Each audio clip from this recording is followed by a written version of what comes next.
കൂട്ടത്തിൽ അല്ലാഹുവിന് ഏറ്റവും ഇഷ്ടമുള്ള പ്രാർത്ഥന ഏതാണെന്നറിയുമോ സ്വഹാബത്തിൽ പലരും പറഞ്ഞു നിസ്കരിക്കാനായിരിക്കാം, നോമ്പെടുക്കാനായിരിക്കാം, തഖ്വ ചെയ്യാനായിരിക്കാം.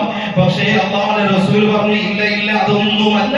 അല്ലാഹുവിന് ഏറ്റവും ഇഷ്ടമുള്ള പ്രാർത്ഥന അവന്റെ ആഫിയത്തിനെ തേടലാണ്.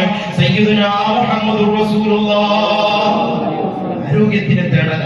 ആരോഗ്യം ഉണ്ടെങ്കിൽ നിസ്കരിക്കാൻ പറ്റൂ, ആഫിയത്ത് ഉണ്ടെങ്കിലേ നോമ്പെടുക്കാൻ പറ്റൂ.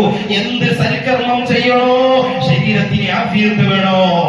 അതുകൊണ്ടാണ് ഹബീബായ സയ്യിദുനാ മുഹമ്മദുർ റസൂലുള്ളാഹി തങ്ങൾ പറഞ്ഞൊരു ഹദീസ്, യഗ്തനിമു ഖംസൻ ഖബല ഖംസിക, 5 കാര്യങ്ങളിലേക്ക് വരുന്നതിന് മുമ്പ് 5 കാര്യത്തിന് നീ സൂക്ഷിക്കണം.